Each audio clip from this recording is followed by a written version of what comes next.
The guys from the city start a stampede in City Slickers 2, The Legend of Curly's Gold, where once again they find themselves in cowboy country. This time they're looking for a lost gold mine they think they can find with a treasure map left behind by Curly, their trail boss at the Dude Ranch in the last movie. Curly is dead, but his twin brother, also played by Jack Palance, and how's that for a gimmick to get Jack Palance back in the movie when he was a big hit and they unfortunately killed his character off.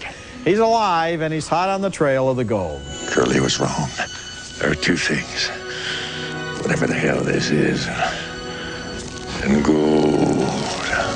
Just like in the original movie, the City Slickers start out completely incapable of surviving in the real world of the West, and then they adapt to conditions on the range through the liberal application of nonstop one-liners.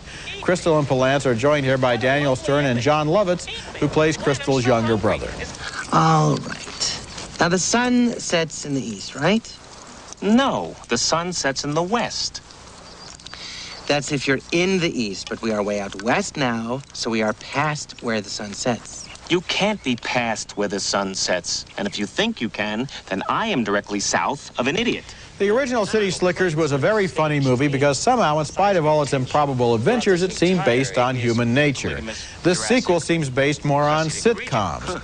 Billy Crystal has said that he didn't want to make a City Slickers sequel until he was convinced he had the right screenplay. I think he was too easily convinced. Absolutely, and I don't think he's particularly funny in this picture. I think Jack Palance is the only one who, you know, he has that great look, that craggy face against that beautiful sky, and his voice is great, but that's all there is to the picture. And I have the story that they were looking for, and I just thought of it while you were talking. Oh, good for you. And here's what they should have done. Obviously, if they're going to have Curly's brother come back, he's the most interesting character, have Curly come into their world, right? Why go back out to the Old West and do the same movie over again? Why not have Curly come into their New York City world? It could have been absolutely hilarious. Kind of, yeah, I think it's been done though. Crocodile Dundee. All right, but it would have been a flip. It wouldn't have been the same movie. All they did was make the same movie over again. I'm not sure that you actually have the answer. Oh, that's Gene. because I came up with it, and you don't. You didn't come up with it. Well, I'm glad I didn't. Coming up next.